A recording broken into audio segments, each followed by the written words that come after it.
Hey guys, it's Miranda Burke with Dear Nettie May Theater Productions, and I'm super excited because you are following me on this journey as I start my new stage play, my new play season for 2020.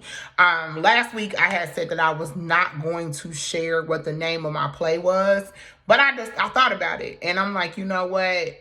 I want to be as transparent as possible. So, and I was going to wait until 2020 to do all that. And I was like, you know what, let's talk about it because ironically, this Sunday coming up, I get to meet with my cast and they actually receive their scripts this weekend. So, and they get to read it for the first time, except for one actor because one of the actors is from the original production of the show.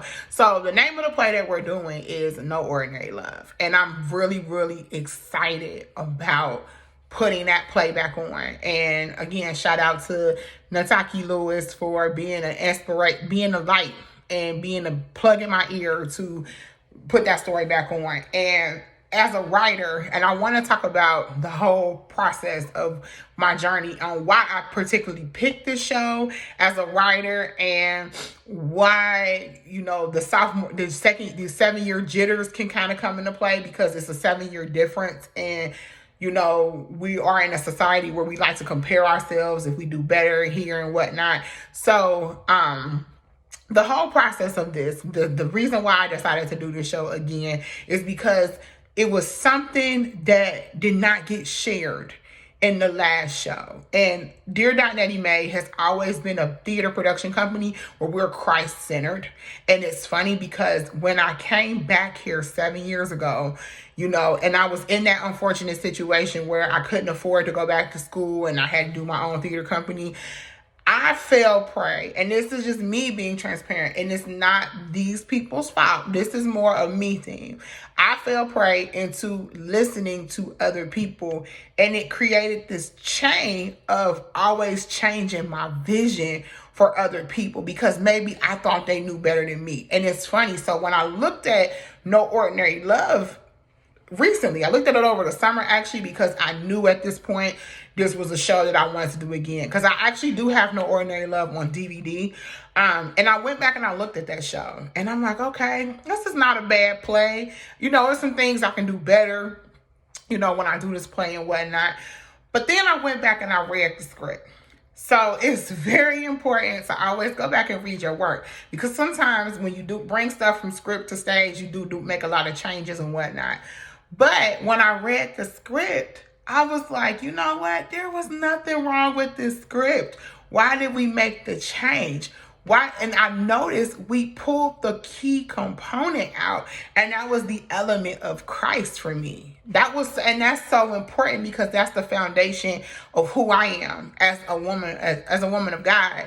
And I had noticed that I had pulled the very essential essence of what made Dear Nettie May, Dear Nettie May. Like, one thing I love about our plays, they're unique because they have that real life component, but it has the word of God merged into it. And I'll give an example. With Love Changes, we actually did Love Changes twice. So we did Love Changes in 2014, and then we did it again in 2016. But the difference was when we did it in 2014, granted, yes, my father had passed away, and that is no time to do a play when you just lose someone that close to you, especially a month before showtime, because your frame of mind is off. So that's one thing I will completely say. So granted, yes, that happened, but the Christ component was lost in that too. And I noticed that when I went back to the drawing board and did Love Changes and we inserted the Christ component back into it, God opened so many doors. He had made people believers again, and it was just a beautiful experience. And with No Ordinary Love, my heart's desire is for people to get healed.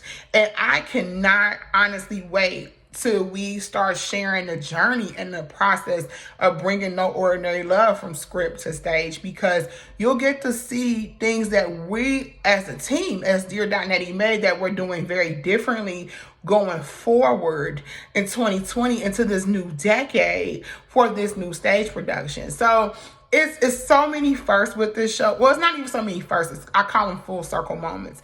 You know, we have a full circle moment where, since this is no ordinary love, you know, I always do, like, I met my photographer with this show. I, you know, put this show on back in April in 2013. So, and it's like some of the things that we are doing going forward, like going into 2020, I decided to move my shows from the summer back to the spring because I love spring shows. That's the perfect time to do a show. So I'm just so thankful that God is in the midst of this, and he is really going to do some big things going forward with Dear Nettie May. So without further ado, like, the one thing that I will say as a writer, as a director, as a creative, an artist, the biggest lesson I'm going to tell you is this: stay true to who you are. Do not let anyone change you. Like, I'm saying that again, like, stay true to who you are, because I made that mistake. And with me making that mistake, it cost me some time. And I didn't realize it was going to cost me not just time, it cost me friendships, it cost me money, it cost me so much. It cost me, the most important thing it cost me my walk with God.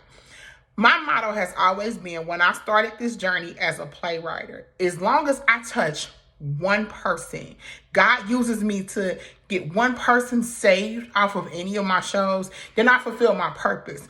You know, for me, it's not about filling out 2,000 seats in the audience or 20,000 or whatever. If we only sell one ticket, guess what? We did our part, and that person got moved by it. So for us, it's all about changing lives. And when you meet these characters in No Ordinary Love, you are going to be like, whoa.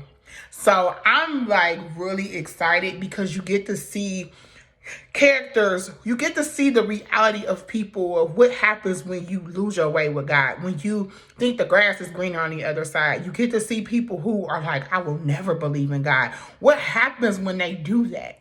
So I'm very, very, very excited about this journey. I will say you will get to see, you will see some old faces from my previous shows.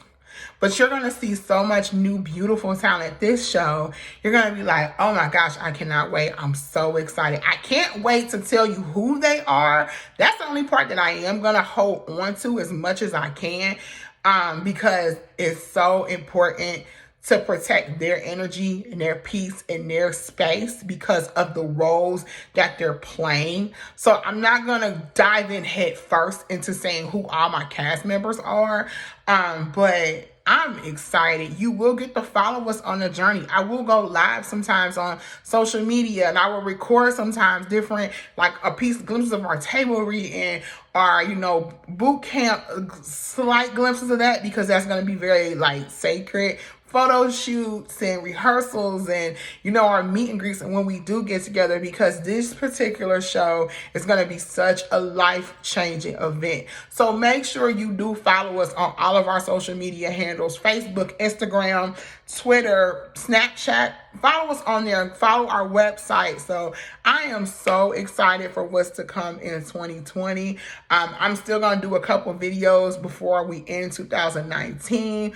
But yes, get ready for No Ordinary Love 2020. So make sure you like and subscribe to our YouTube channel. I love you guys.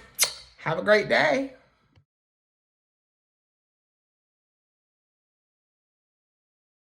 Thanks for watching. Make sure you like and subscribe to our YouTube channel. Bye.